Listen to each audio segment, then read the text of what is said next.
Hola, muy buena tarde a todos. Estamos aquí desde las instalaciones del INSABI. Bienvenidos a una sesión más de este entrenamiento continuo México contra el COVID.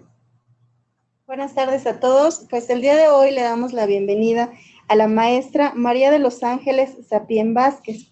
Ella es licenciada en enfermería, tiene una maestría en enfermería y nutriología. Actualmente se encuentra cursando el doctorado de salud pública.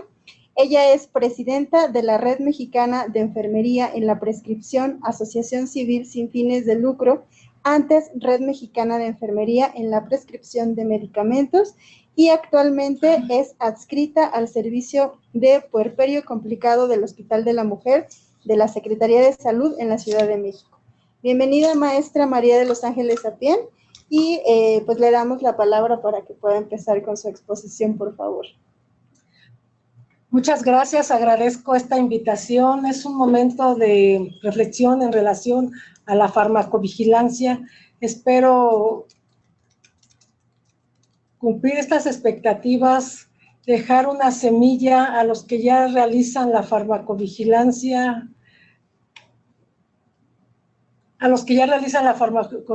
un aplauso. Sabemos que no somos héroes los profesionales de salud, que no hacen falta los aplausos, que todo esto es conciencia social, moral. Y pues bien, agradezco a esta invitación al INSABI, muy en especial también mi agradecimiento al doctor Sergio Lemus. Agradezco esta invitación. Y pues bien, la farmacovigilancia, un trabajo transdisciplinario que nos compete a todos, pues bien, nos habla de que en la mayoría de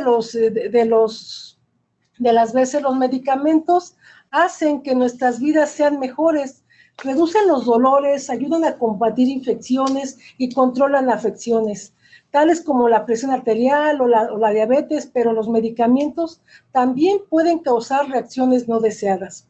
Un problema es la interacción, lo que puede ocurrir entre dos drogas como la aspirina y los anticoagulantes, los medicamentos y los alimentos como las estatinas y el promedio, los medicamentos y suplementos como el ginkgo y los diluyentes de sangre, las drogas y las enfermedades como la aspirina y las úlceras. Bueno, todo este bagaje de medicamentos, de sustancias que entran a nuestro organismo, pues sí, como bien lo establecemos, nos lleva a disminuir dolores, pero también nos causa reacciones adversas a medicamentos. Hemos encontrado en la evidencia científica, es importante reconocer en esta búsqueda, se llevó a cabo mediante distintas palabras clave, en estas palabras encontramos sistemas adversos de notificación, de reacciones farmacológicas, el monitoreo de las drogas, los efectos secundarios relacionados con las drogas y las reacciones adversas, los pacientes y una palabra clave en este momento, farmacovigilancia, además de la transdisciplinariedad. Pues bien, el valor de la notificación del paciente al sistema de farmacovigilancia en esta revisión sistemática, la Sociedad de Farmacología Británica menciona esa disposición, esa conciencia que debemos tener todo el profesional de salud, todo el personal de salud para llevar a cabo esta búsqueda en las reacciones a estos medicamentos. También encontramos el papel de la farmacovigilancia en la pandemia. ¿Cómo se ha llevado a cabo? Y en esta búsqueda sistemática se encontraron 203 artículos, de los cuales 5 hablaban propiamente de farmacovigilancia, y en este caso la importancia de la notificación. Pues bien, Ferreira da Silva y colaboradores hablan de esas experiencias en donde los pacientes notificaron sus reacciones de acuerdo a los tratamientos que llevaron durante su estancia hospitalaria. Aquí podemos observar la citromicina, ¿verdad? De todos estos medicamentos, el remdesivir, cuáles fueron sus efectos y cómo el paciente se decidió a notificar, porque es un reto el que un paciente notifique.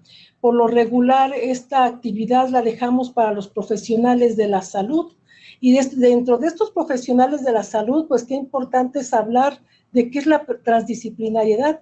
uno de los elementos clave en esta conferencia. Pues bien, la transdisciplinariedad es una nueva visión del mundo, más que una nueva disciplina o una omnidisciplina. Parte de la consideración de que la complejidad del mundo no permite que haya una sola inteligencia o un solo abordaje que dé cuenta de la dimensión de los problemas, los cuales a su vez se han ido complejizando dentro de los sistemas que los manifiesten. Hablar de transdisciplinariedad es hablar de colaboración, es hablar de esa interconexión entre sí, entre las disciplinas y sus cargos, es entender de distintas formas, de distintas maneras, incluyendo los determinantes sociales de la salud. ¿Para qué? Pues para entender, para concientizar. Y de acuerdo a lo anterior, la OMS define la farmacovigilancia como la ciencia y las actividades relativas a la detección, evaluación, comprensión, prevención de los efectos adversos de los medicamentos o cualquier otro problema relacionado. El año pasado, en el mes de septiembre-octubre, la OMS, como cada año, y el Centro de Monitoreo Uppsala llevaron a cabo, entre muchas campañas, la concientización. En este caso se hablaba del uso y manejo de los medicamentos. ¿Cuáles son esos efectos? Pero para hablar de efectos también tenemos que remontarnos a la historia, a estos antecedentes en la farmacovigilancia. Yo creo que debemos de recordar la sulfanilamina y la talidomina en 1930 y 1960. Cómo estos medicamentos en ese momento histórico, este medicamento comenzó a distribuirse y en este caso a venderse. Este medicamento nos hablaba de acuerdo a la notificación y se llevó a cabo una extensa búsqueda para recuperar todos los medicamentos distribuidos. Una compañía farmacéutica elaboró un elixir, en este caso una droga usando como excipiente dietilenglicol, debido a que la droga no es soluble en agua. En este sentido, los medicamentos debían cumplir normas de pureza y concentración, pero no se estudiaba la seguridad clínica antes de ser comercializada. Trágicamente murieron 107 personas, muchas de las cuales eran niños como consecuencia de la intoxicación. Otro medicamento es la talidomida. Otro hecho terrible fue la pandemia de malformaciones congénitas, la fotomegalia, en la década de 1960, asociada al uso de talidomida, que provocó numerosos cambios en leyes y regulaciones de los medicamentos en muchos países, en donde se dio origen al Centro Internacional de la OMS, actualmente Uppsala, y en este sentido, la seguridad en los medicamentos. La talidomida es un medicamento desarrollado por una compañía farmacéutica como sedante y como calmante de las náuseas durante los 3 primeros meses del embarazo, la hiperemesis gravídica, causando miles de casos de malformaciones congénitas. Esto no puede pasar. Yo creo que el tiempo, los años, las experiencias, las notificaciones, bueno, han llevado a la Organización Mundial de la Salud, a la Organización Panamericana de la Salud, al Centro de Monitoreo Uppsala y en este sentido en México a la COFEPRIS, a llevar a cabo una búsqueda considerable de barreras de seguridad. ¿Para qué? Para abordar desde los dominios, los errores de medicación, los medicamentos falsificados o de calidad inferior, la falta de eficacia de los medicamentos y la interacción entre los medicamentos. La Organización Mundial de la Salud recomienda y inclusive tiene de manera virtual distintos cursos orientados hacia la seguridad de los medicamentos, pero qué importante también es hablar de farmacología y un elemento del que no podemos dejar de lado es la atención primaria. La atención primaria también incluye los elementos fundamentales que se necesitan para mejorar la seguridad sanitaria y prevenir las amenazas para la salud, como las epidemias y la resistencia a los antimicrobianos, a través de medidas como la participación y educación comunitaria, la prescripción racional y un conjunto básico de funciones esenciales de salud pública, incluida la vigilancia. Desde este sentido, la Organización Mundial de la Salud lleva a cabo cursos en donde integra al equipo multidisciplinario, tan transdisciplinario o multidisciplinar, como cada uno considere, integra al químico farmacéutico, en donde estos servicios farmacéuticos en la atención primaria a la salud renovada de los medicamentos, en donde se establecen modelos de cuidado en el que son personas, familia y comunidad. Hablar de atención primaria a la salud, tenemos que tener un compromiso, este compromiso con la justicia social, la equidad y el reconocimiento del derecho fundamental al goce máximo de la salud. Equidad en la asignación de los recursos, desde el elemento igualdad o equidad, como nosotros, y de acuerdo al artículo 25 de la Declaración Universal de los Derechos Humanos, en la que a la letra dice: toda persona tiene derecho a un nivel de vida adecuado que le asegure, así como a su familia, la salud y el bienestar, y en especial la alimentación, el vestido, la vivienda, la asistencia médica y los servicios sociales necesarios. También debemos de considerar los objetivos de desarrollo sostenible. Estos objetivos en donde tenemos un gran compromiso, hablamos del objetivo número 3 que nos habla de salud y bienestar, el objetivo 4 que nos habla de educación para la salud. ¿Qué tanto nos estamos capacitando la educación continua? ¿Cómo nos estamos capacitando en relación a los medicamentos, a la seguridad y calidad en la atención? Son preguntas que tenemos que abordar, pero también abordar los medicamentos desde un contexto histórico y en este caso un contexto de cuidado. Reconocer a la persona desde una concepción holística. Esta persona, estos determinantes sociales de la salud, en donde nos hablan de las circunstancias en que las personas nacen, crecen, viven, trabajan y envejecen. Hablarle a estas personas desde los modelos de persona, familia y comunidad, el uso adecuado de los medicamentos. ¿De qué manera, qué estrategias estamos llevando a cabo para que las personas no se automediquen, no tomen los medicamentos con agua, que sigan las indicaciones de la receta médica? Estamos hablando en general de adherencia terapéutica. ¿De qué manera estas personas debemos de acudir con el médico, el nutriólogo, el psicólogo, el tanatólogo, la enfermera, ¿verdad? Todo un equipo multidisciplinario, la trabajadora social, todos ellos bajo una misma óptica, la seguridad en el cuidado a la persona, familia y comunidad. Pues bien, la seguridad de los medicamentos es una parte esencial de la seguridad de los pacientes. La Organización Mundial de la Salud y sus organismos sanitarios relacionados a los medicamentos se han encargado de organizar sistemas que faciliten la pronta detección de las reacciones adversas provocadas por los medicamentos, con el fin de limitar en lo posible los riesgos a las personas que lo utilizan. Es importante considerar los eventos adversos ocasionados por distintos factores y en este caso por la medicación. Uno de los factores que ocasionan un evento adverso, cuasi falla o inclusive evento centinela, puede ser la RAM, las reacciones alérgicas a los medicamentos, la falta de adherencia al tratamiento, la omisión de dosis incorrectas, pero algo también muy importante, la comunicación.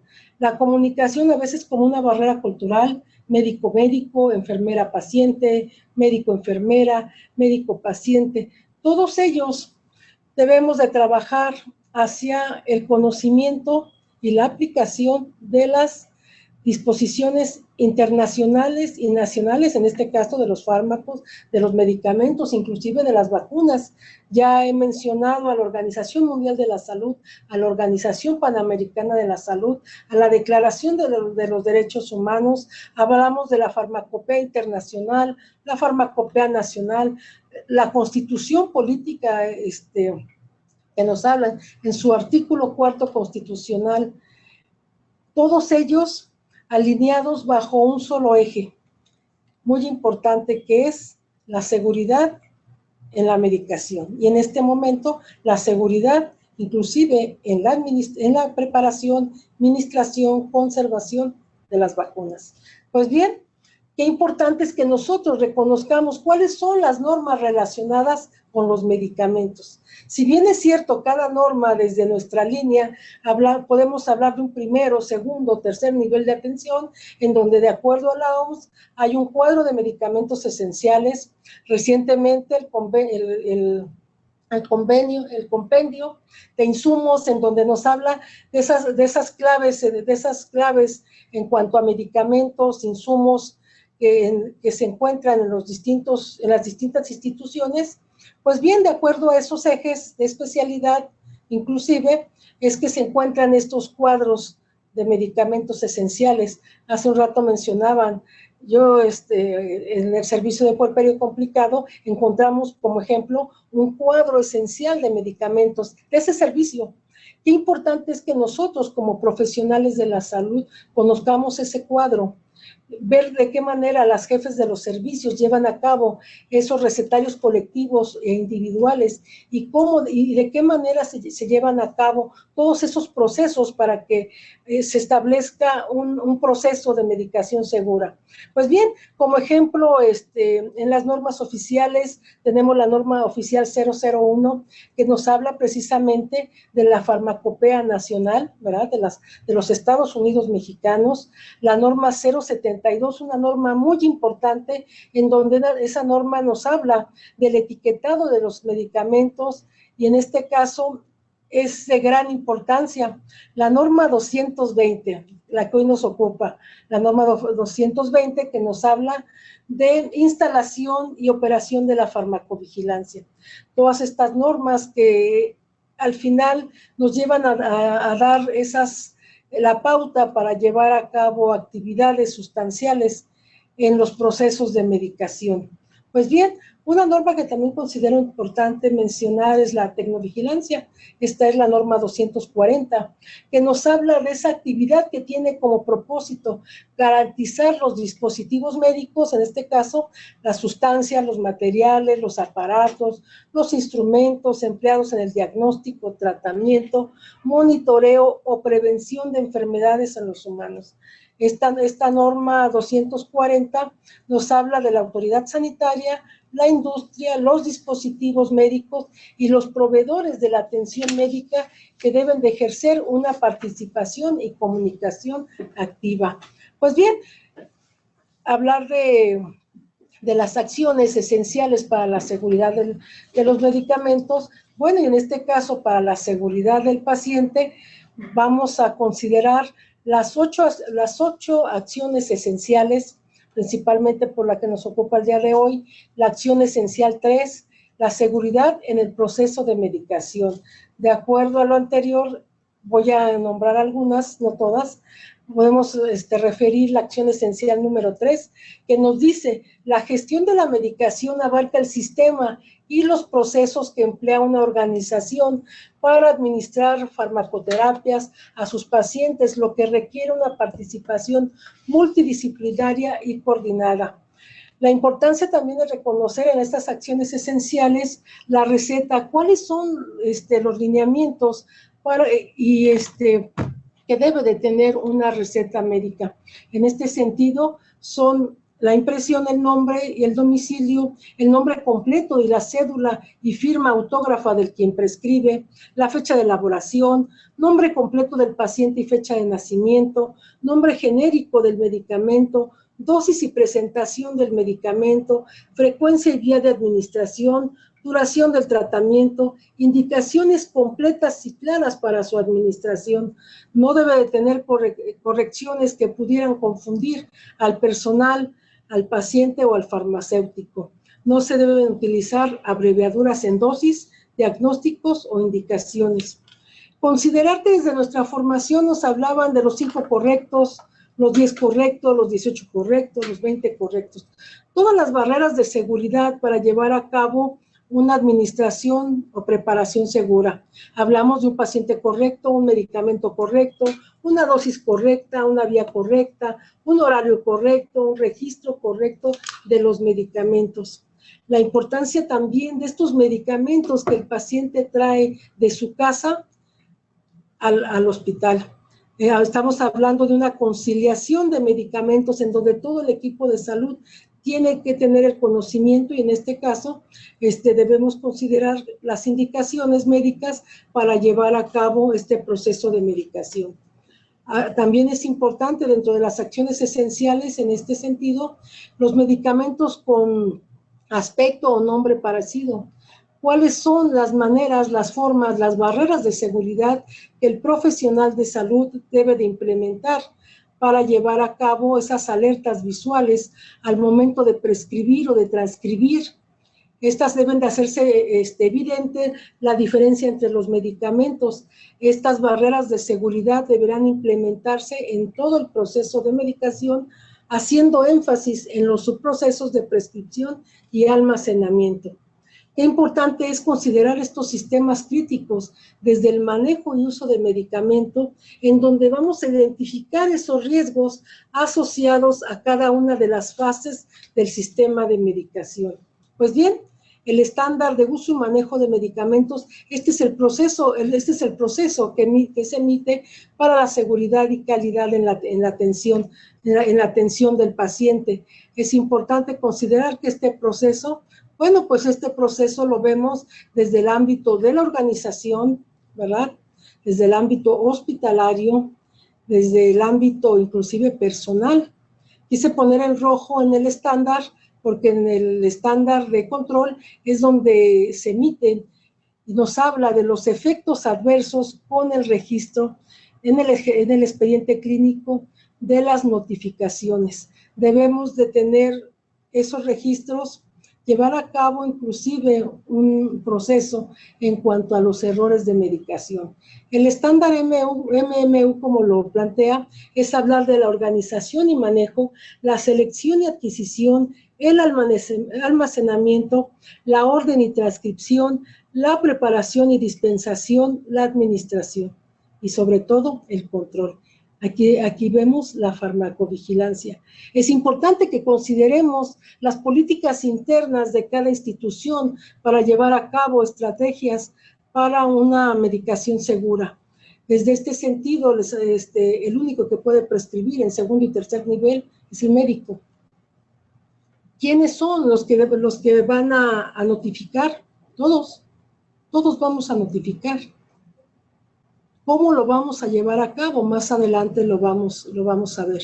Qué importante es que si vamos a preparar medicamentos, la persona o el profesional de salud, en este caso, como le emite el estándar, la enfermera, bueno, pues la enfermera prepare, ministre y registre.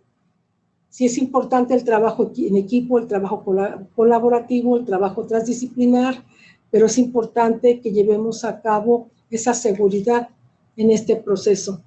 Pues bien, como les comentaba hace un rato en las revisiones que realicé en relación al tema de la farmacovigilancia, pues también encontré un documento en donde la situación actual de la farmacovigilancia en la Unión Europea dice que necesita mejoras.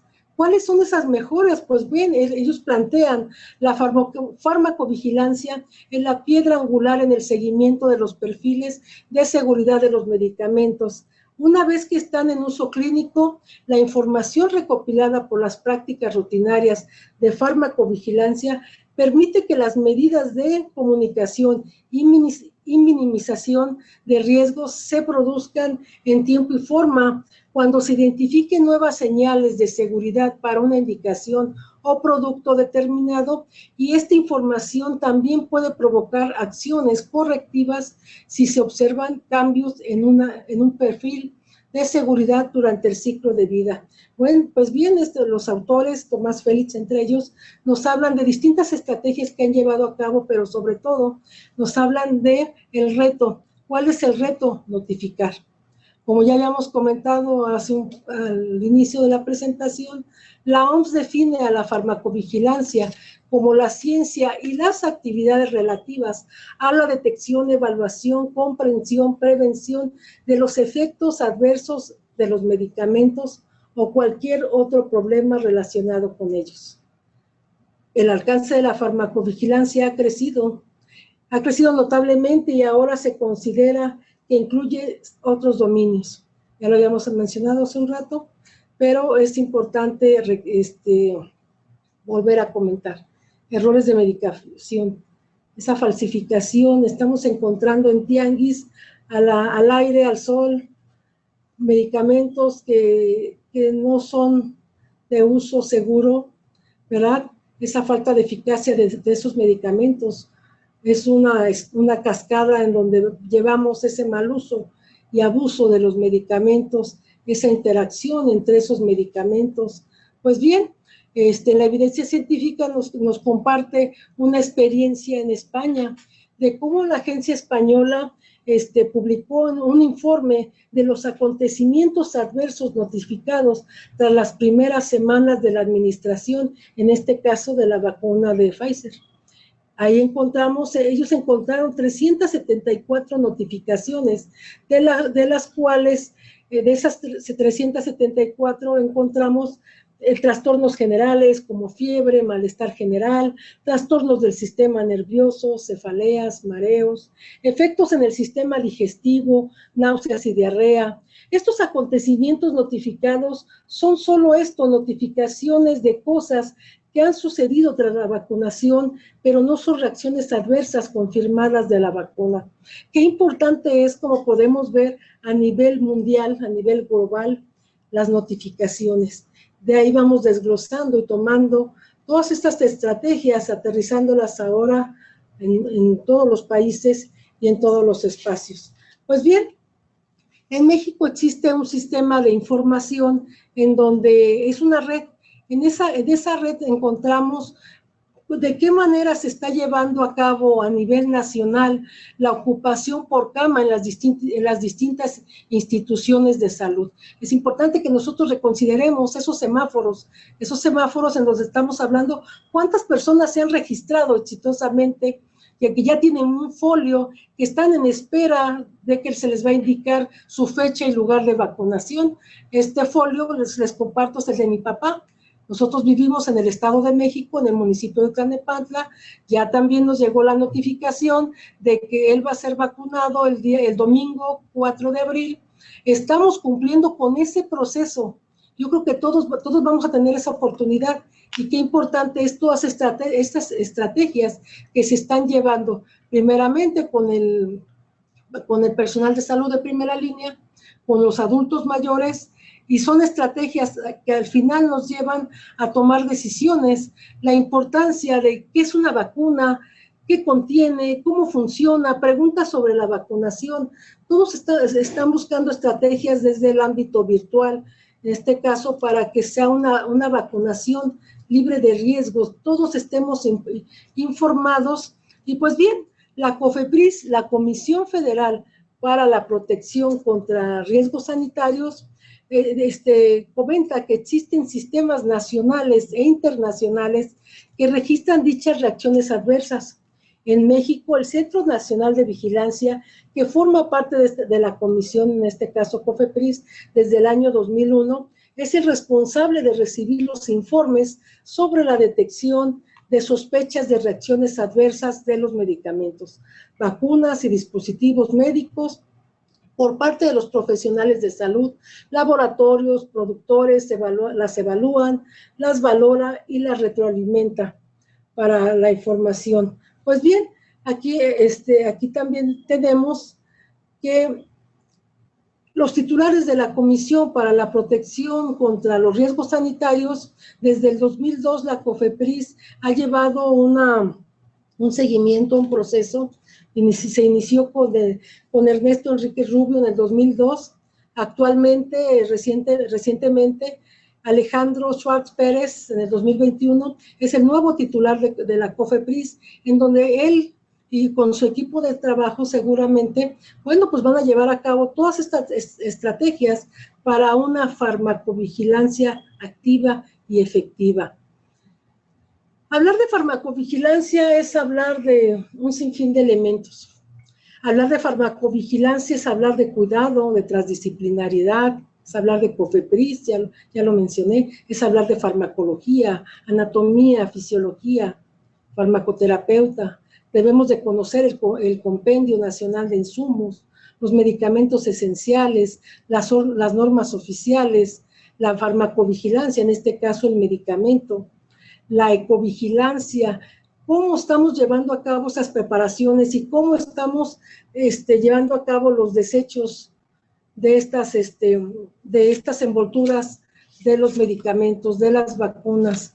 Es importante considerar la norma 087 en cuanto a los desechos biológicos, porque hace un rato ya veíamos estos medicamentos de riesgo que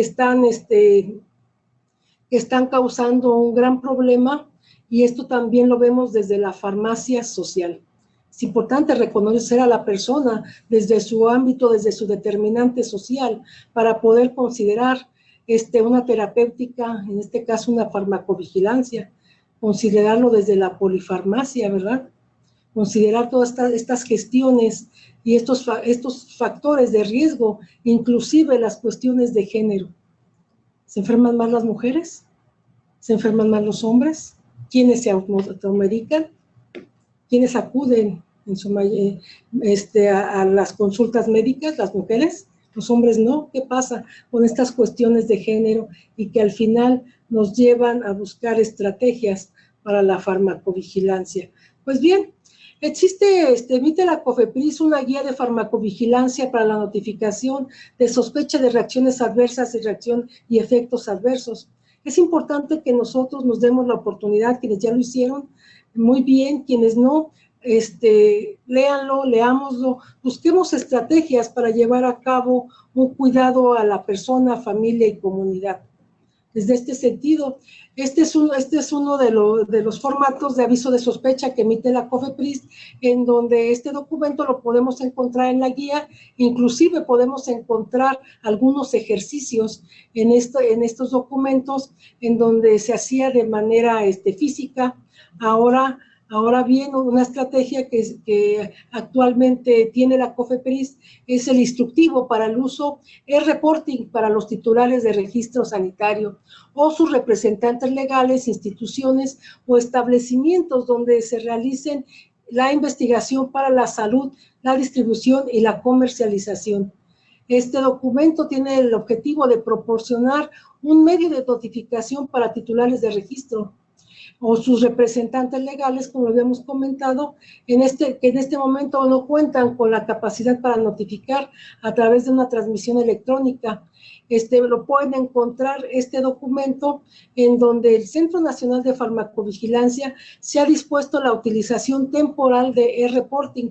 Para llevar a cabo esta actividad, e-reporting es un formato estandarizado para la notificación de reacciones adversas, la RAM, sospechas de reacciones adversas, RAM, eventos adversos, EA, eventos supuestamente asociados a la vacunación o inmunización, ESAVI, o cualquier otro problema de seguridad relacionado con el uso de medicamentos y vacunas. Las notificaciones ingresadas por esta vía se transmiten directamente a la base de datos de este Centro Nacional de Farmacovigilancia.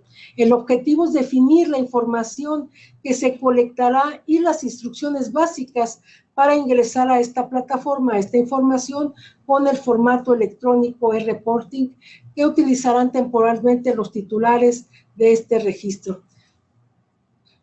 Pues bien, los tiempos obligatorios para someter notificaciones, ahorita lo ideal es que sea al momento, en menos de 24 horas, pero bien, la norma 020, cuando habla de farmacovigilancia, también emite esos datos de temporalidad, comenta que las sospechas de reacciones adversas graves, las serias, hasta 7 días naturales después de su identificación y no más de 15 días si se trata de un solo caso. Las sospechas de reacciones adversas no graves, leves, moderadas y severas, hasta 30 días naturales después de su identificación.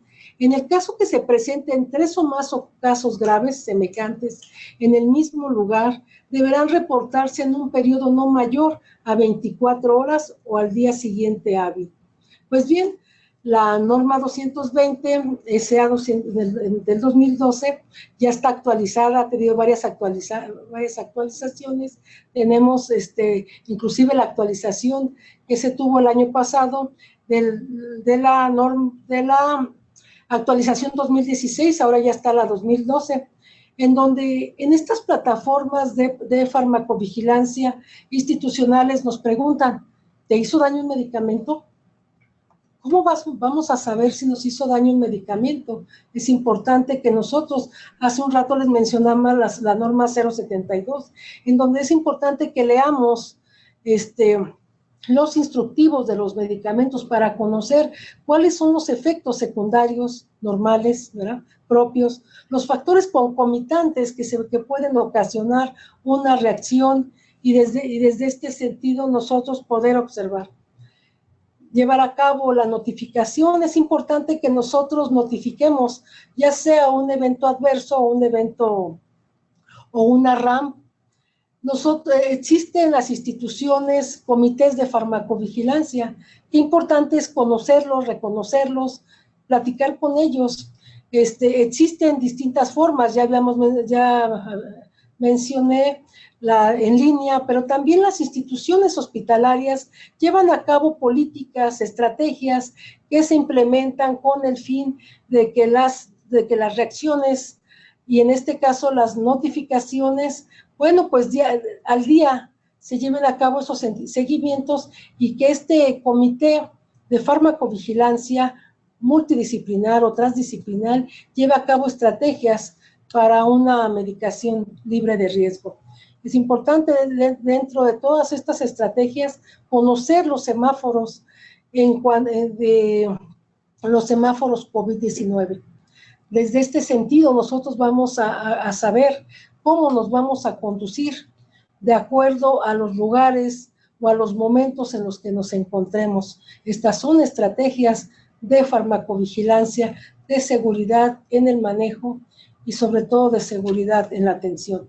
Pues bien, la importancia de reconocer la farmacovigilancia, esta se define mediante procesos, implementación y análisis de los resultados. Sabemos que en un proceso hay entradas y salidas, pero desde este sentido, la importancia de difundir, de capacitar, de monitorizar, pero sobre todo de supervisar todos esos procesos para llevar a cabo estas estrategias que nos van a dar indicadores para dar respuesta a estos elementos de la difusión, de la capacitación o de la monitorización.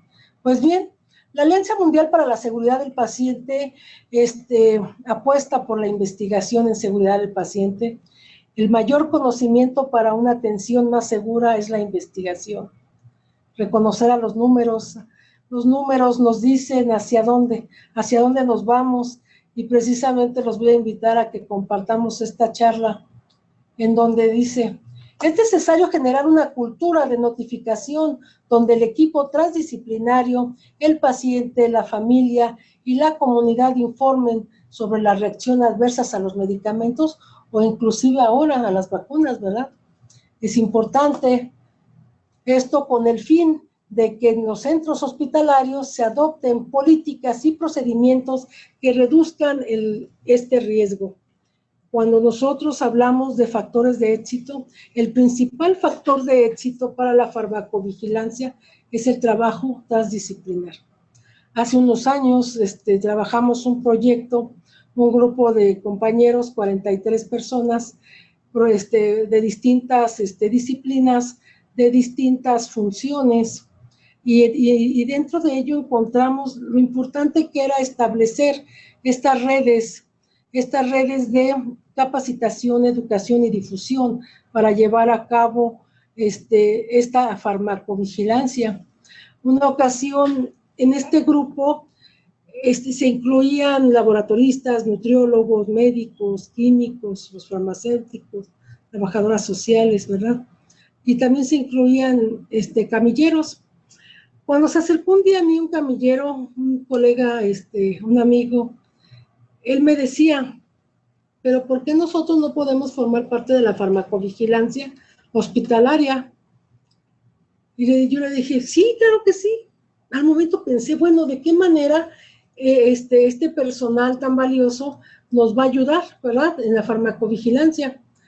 Y este compañero me dijo, ya encontré en qué nosotros, el personal de camillería de todos los turnos, vamos a trabajar.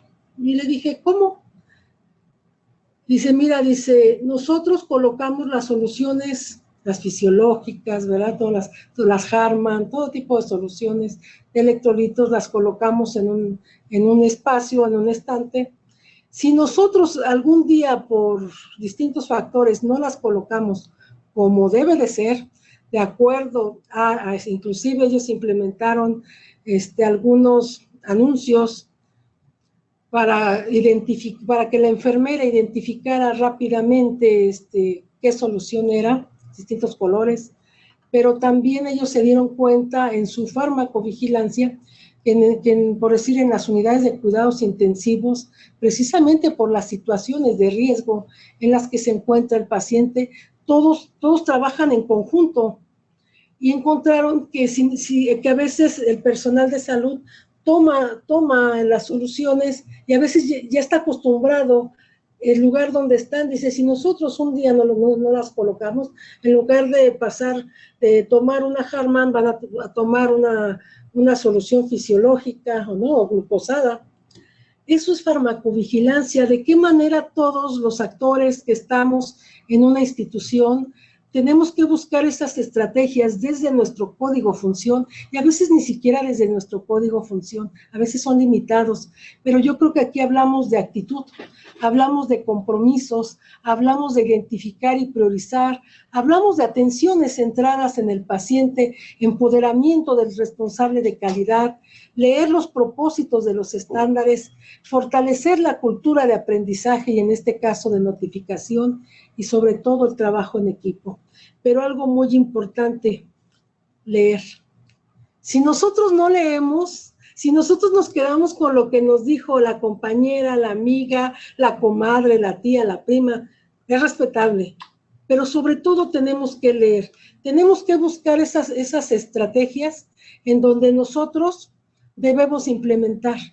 La vida del profesional de salud, si bien es cierto, está en un hospital, pero en este momento de pandemia también nos ha enseñado que no nada más estamos en el hospital, también estamos en la comunidad, con la familia, con el paciente. No sé si les ha pasado, pero en sus comunidades, su familia, ustedes llegan a dar consultoría, consejería, ¿verdad? Han hecho curaciones porque hay temores. ¿Cómo vamos a quitar esos temores? Leyendo. Todos pueden decir infinidad de cosas, pero si nosotros leemos, si nosotros nos instruimos, también podemos fortalecer este sistema de salud desde nuestra casa, desde nuestra comunidad. La importancia de conocer desde dónde sale todas estas redes de conocimiento, Facebook, todas estas redes sociales, estas fotografías, estos WhatsApp, ¿verdad?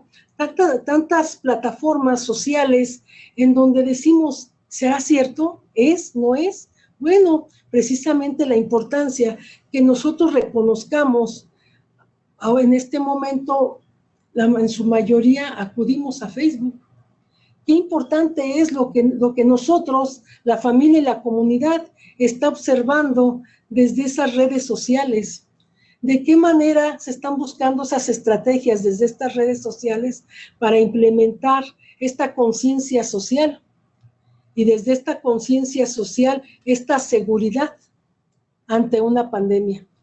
Fue algo que a todos nos ha rebasado, pero también hemos encontrado estrategias de mejora en donde no nada más es México, es a nivel mundial, como todos celebran. Aquí vemos un ejemplo, cómo celebra Italia la vacunación, cómo está llevando a cabo esos números, esas alertas sanitarias que se están llevando a cabo y que tenemos que tomarlas en consideración.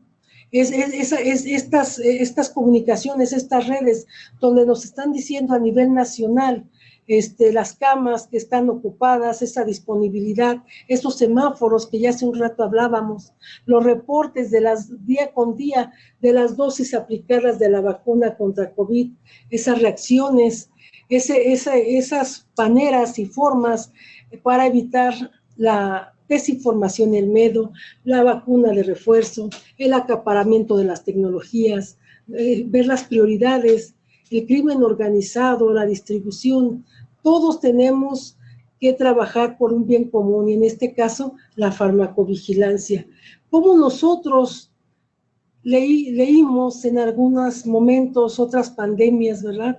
Cómo lo veíamos tan lejano y cómo lo vemos ahora. Yo creo que estamos avanzando, estamos concientizándonos, estamos repensando en estas nuevas formas de vivir, en estas formas en donde todos estamos buscando estrategias de seguridad en la atención y todo esto las redes sociales nos los están compartiendo.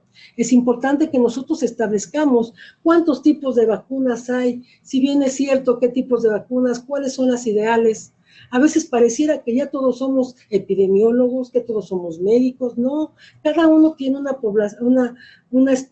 área de expertise, una especialidad, y desde ese punto nosotros vamos a buscar todos estos fortalecimientos en la información para llevar a cabo esas estrategias que nos van a llevar a leer, a conocer, a experimentar cómo otras personas llevan a cabo estos síntomas, pero también es importante considerar y hacer una introyección. Y ahora les pregunto, no sé cuántas personas nos acompañen, pero sí me gustaría que estas personas hicieran una introyección. ¿Y tú, ya notificaste? ¿Te estás automedicando? ¿Qué te estás automedicando? ¿Estás notificando? ¿Estás compartiendo? ¿De qué manera estás llevando a cabo todas estas estrategias? ¿Te estás haciendo pruebas? Sí, pero ¿realmente tienes que hacerte la prueba? Todos estos son momentos de conciencia en donde, si bien es cierto, existe un trabajo, un equipo transdisciplinar que nos puede ayudar a fortalecer y a no entrar en pánico, a llevar a cabo todas las estrategias, todo en cuanto al uso de cubrebocas, el lavado de manos, el distanciamiento social, todos ellos para tener áreas y en este caso mecanismos de bioseguridad. ¿De qué reacciones se han encontrado de acuerdo a las vacunaciones? Pero son mínimas y ahí tenemos que reconocer los factores concomitantes de cada uno de los individuos. Es importante también que reconozcamos a nivel nacional, en este caso, cuántos casos hay, cuántos nuevos casos, la incidencia y la prevalencia. En este momento la bioestadística es una carta fundamental en el día a día, en el hora a hora, para llevar a cabo estrategias de vacunación. El ver a mis compañeros del primer nivel de atención, segundo, tercero, llevar a cabo campañas de vacunación en donde no son de 8 horas, 10 horas, son 20 horas, no sé. Es un trabajo transdisciplinar, es un trabajo de conciencia, en donde todos, desde la línea en la que nos encontramos, estamos llevando a cabo estrategias de salud en este caso, para estos modelos de atención, persona, familia, persona, familia, comunidad. Es importante que nosotros desde estas búsquedas, encontramos estas fortalezas. Un ejemplo, ¿no? La vacuna contra el COVID de Johnson & Johnson se recomienda incluso en los países donde circulan variantes de coronavirus más contagiosas, dijeron este miércoles expertos de la Organización Mundial de la Salud. Veamos cómo cada una de las vacunas, de acuerdo a la farmacovigilancia, está llevando estrategias de implementación de seguridad acordes, ya lo veíamos hace un rato, a los determinantes sociales de la salud. Cómo estos determinantes, y en este caso a las personas mayores, un ejemplo en esta evidencia científica, nos dice que las personas mayores a menudo sufren de enfermedades crónicas que requieren tratamiento con varios medicamentos. Hay una mayor posibilidad de sufrir efectos secundarios indeseables.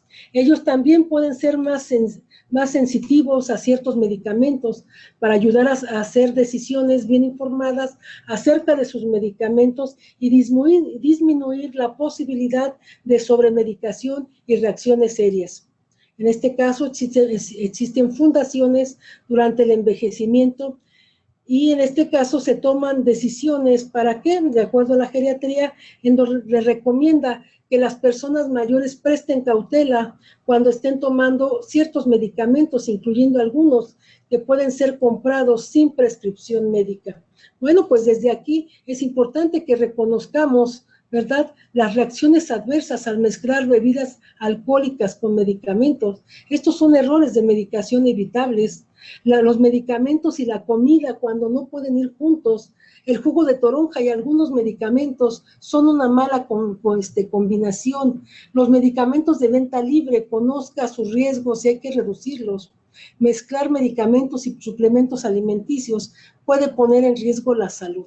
Es importante que consideremos desde esta farmacovigilancia la prescripción. Y hablar de prescripción es hablar de medicamentos. Tenemos que reconocer a la persona desde sus determinantes sociales, porque en ocasiones la situación económica no permite que compren medicamentos de patente. Es importante que nos tomemos un tiempo para conocer y reconocer cuáles son los medicamentos que está utilizando la persona, genéricos, similares, dónde los está comprando, en un tianguis, bajo el sol. ¿Por qué no disminuyen esos niveles de glucosa, de presión, inclusive de salud mental, ¿verdad? Bueno, pues desde ahí la farmacovigilancia, en donde todos tenemos que hacer algo. Y pues ya prácticamente estoy concluyendo. Me gustó esta fotografía en donde dice, cerrado temporalmente, nos estamos reinventando para ser dignos huéspedes de este planeta. Volveremos más sensibles, más humanos. Y pues quiero agradecerles la atención. Espero haber dejado una reflexión, una toma de decisión, lectura, lo principal. Tenemos que leer desde la evidencia científica, desde la investigación, desde las redes sociales, desde todos los medios que ustedes consideren, pero también tenemos que reconocer que COFEPRIS es un gran líder en donde nos está informando. Hace falta que nos demos ese tiempo para conocer de qué manera se están llevando las estrategias para estos procesos de medicación y de vacunación de acuerdo a los estándares de seguridad y calidad en los medicamentos. Bueno, pues por su atención, muchas gracias. Muchas gracias, maestra María de los Ángeles Sapien. Les recordamos a los participantes que es una sesión a micrófono abierto, por lo que si ustedes quieren hacerle alguna pregunta sobre la ponencia, lo pueden hacer desde el chat o levantar la mano desde su plataforma y nosotros les activaremos su micrófono. Listo, aquí tenemos una pregunta del usuario Pierre Uciaga Zúñiga que dice: excelente ponencia, maestra, muchas felicidades. Tengo dos dudas. ¿México cómo está posicionado en la generación de evidencia científica? Bueno, esa es una primera duda. Agradezco un saludo, doctor Pierre. Es cierto, México se está posicionando, pero algo muy importante que encontré en la búsqueda fue que había cero artículos en relación a farmacovigilancia. Sí había de otras situaciones en cuanto a tratamientos, pero propiamente de farmacovigilancia quedó en cero. Cuando se hizo la búsqueda en algunas bases de datos, en este caso en este caso encontramos 203 evidencias, pero en su mayoría a nivel internacional. En México no había nada escrito. Inclusive una de las revisiones que presenté fue de Brasil, en donde habla sobre el rol de la farmacovigilancia, y ellos ya dan números en cuanto a estos tratamientos, en cuanto a la notificación propia del paciente, pero no encontré. Es disminuida, es limitada. Muchas gracias, maestra. Aquí también tenemos otra pregunta del doctor Fernando Arismendi. Y él pregunta, ¿qué medicamentos son tóxicos con la toronja? Los antihipertensivos. Disminuye la eficacia y en este sentido estos medicamentos, así sean de patente o sean genéricos o similares, y no propiamente con la toronja, con cualquier cítrico. Por eso es importante que nosotros establezcamos y reconozcamos a las personas desde sus determinantes sociales.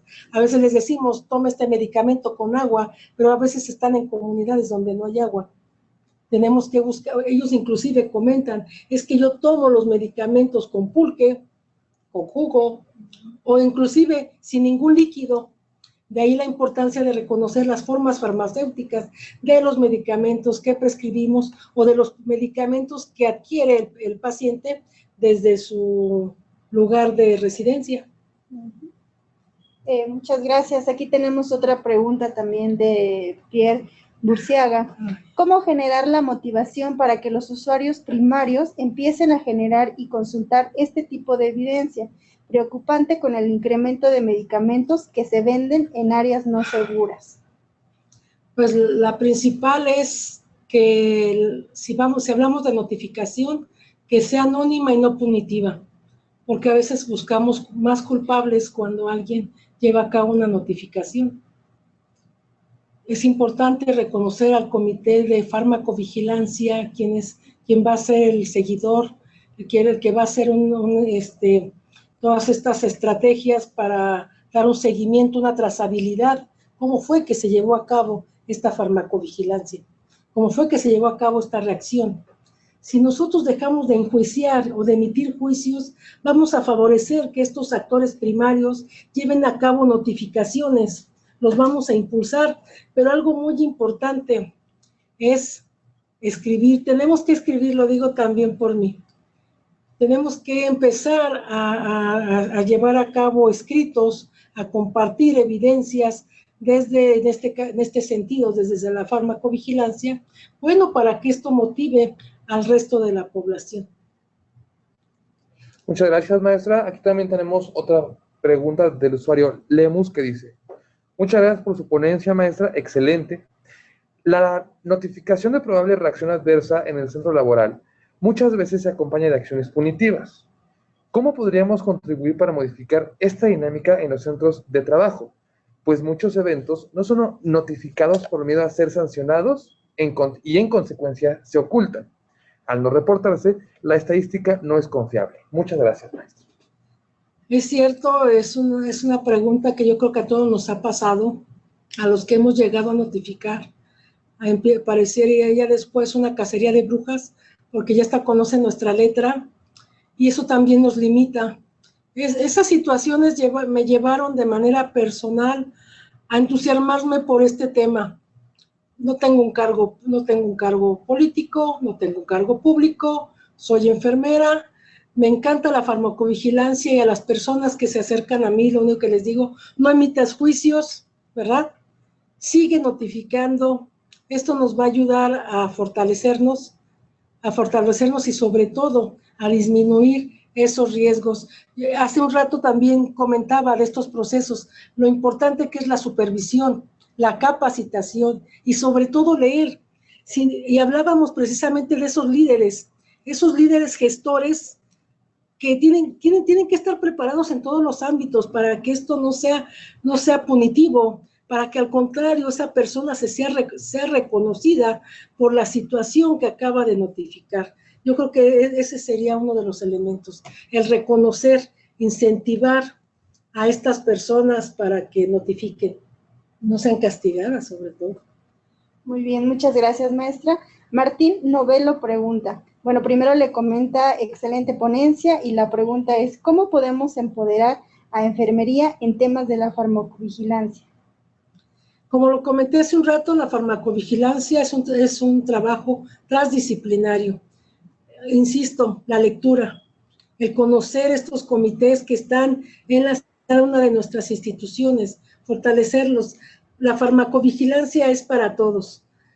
Precisamente hay un lema en las cuestiones de derecho que dice que el hecho de que no tengas el conocimiento no te excluye de la responsabilidad.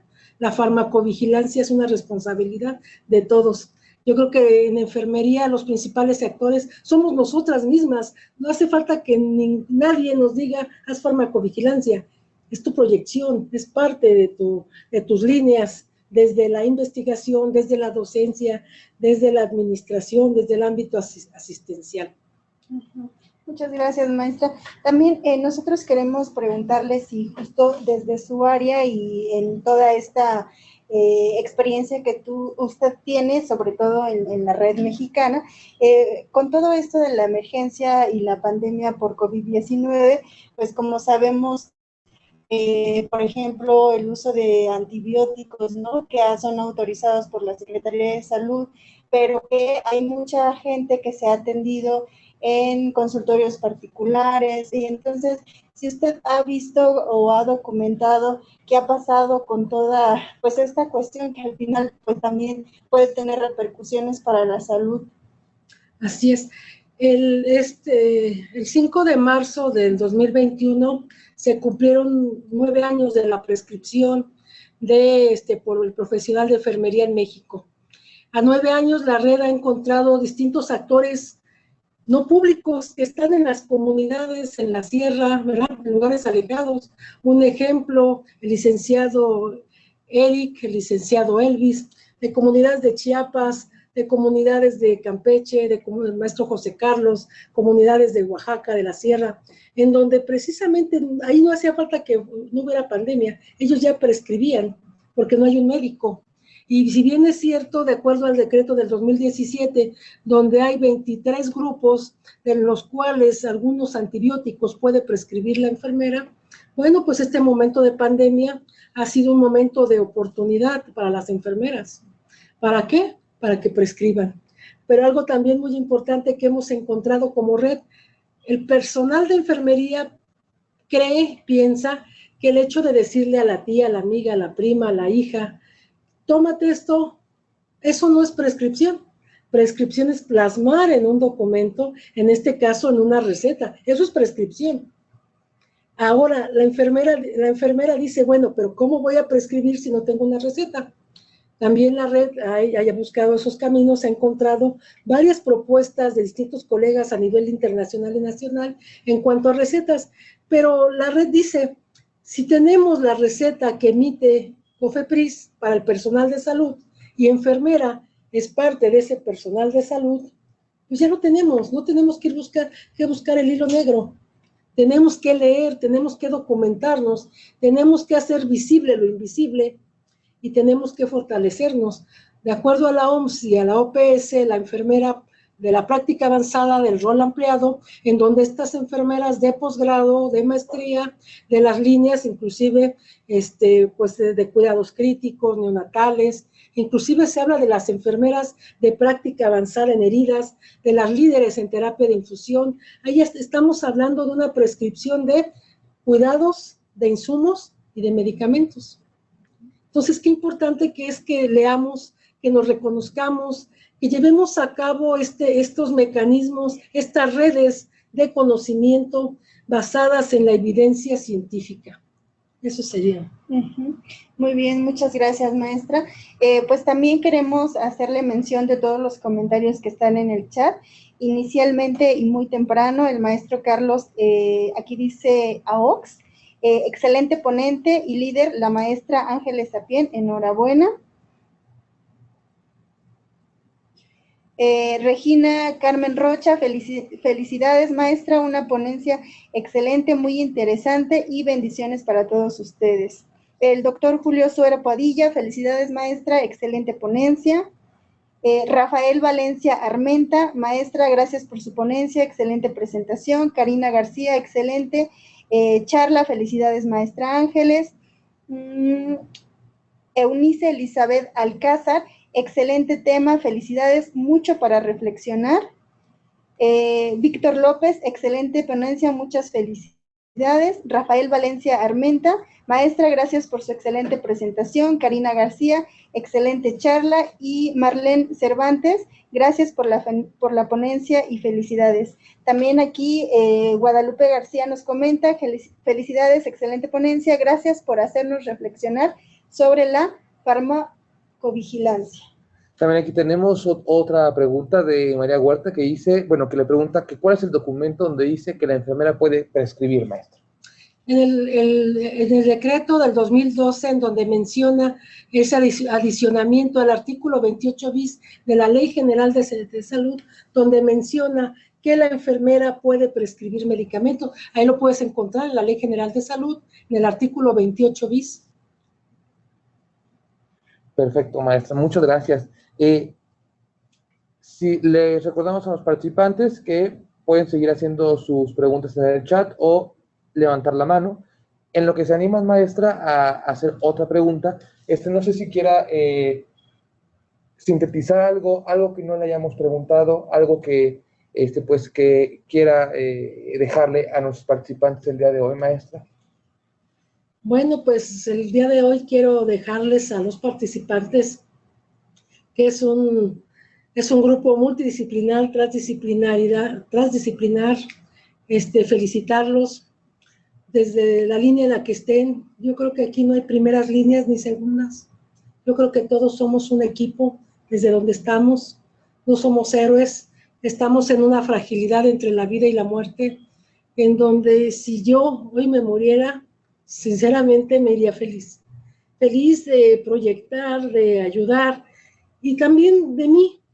He vivido en este momento de pandemia como si el mañana no existiera, como si el hoy fuera, y yo creo que eso nos queda a todos. Si somos personal que estamos en casa, ¿qué estás haciendo? ¿Cómo estás ayudando a tu comunidad, a tu familia, a ti mismo? La salud mental es una situación que nos está rebasando y si bien es cierto la farmacovigilancia, las cuestiones propias de los medicamentos, bueno, pues nos está rebasando la salud mental, el confinamiento. Ya no son las reacciones adversas a los medicamentos o a las vacunas, ya es ese encierro, ese espacio en donde ya nada más estamos sin ver el sol, la luna, las estrellas, sentir el aire, ¿verdad? El compartir con alguien. Ya nuestros grupos se han reducido. Agradezco a las redes, en este caso a las TICs, a las tecnologías de la información, porque gracias a ellas estamos el día de hoy aquí. Les agradezco a mis compañeros todo este acompañamiento, todas las atenciones que han tenido conmigo. Eso es muy grato. Yo felicito a todos los profesionales. Sabemos que día con día hemos perdido a distintos compañeros, familiares, amigos, pero yo creo en Dios, creo que por algo estamos aquí. Yo creo que todos tenemos que sacar esa garra que tenemos dentro. Tenemos que hacer visible lo invisible, fortalecernos nosotros para compartir a los demás y sobre todo este momento de familia. Muchas gracias. Sí, pues muchas gracias, maestra. Pues compartimos también muchos comentarios de todas las personas que nos están acompañando. Aquí ya se están animando a hacer una pregunta. Berenice Martínez, ¿qué pasará con los suplementos alimenticios que no funcionan y se siguen vendiendo como Herbalife, por ejemplo? Pues tan fácil, Herbalife dice, es responsabilidad de quien lo compra y de quien lo vende. No hay más. En México somos libres, somos un país soberano, ¿verdad? En donde cada persona es libre de elegir, inclusive es libre de enfermarse, ¿verdad? Pero no de contagiar a los demás. Así es. Entonces yo creo que los suplementos alimenticios es decisión personal.